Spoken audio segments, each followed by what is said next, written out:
Hidangan khas Hari Raya Idul Fitri memang sulit ditolak. Seperti halnya hidangan bersantan yang sering disajikan berupa opor ayam, rendang, kue, hingga minuman-minuman manis.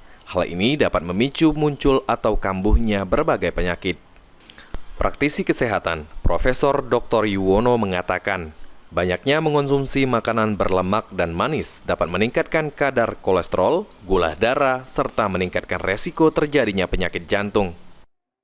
Maintenance. Jadi intinya kita harus menjaga diri kita. Kebiasaan yang bagus kemarin menahan dari gula, menahan dari lemak, bukan nggak makan tapi makan dengan kadar yang tertentu, maka sekarang harus kita teruskan.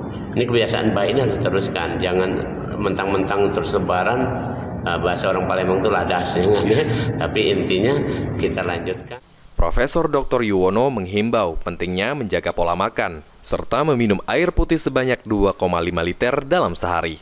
Diharapkan mampu menjaga kesehatan selama momen Lebaran. Hafidz Zainul, PAL TV.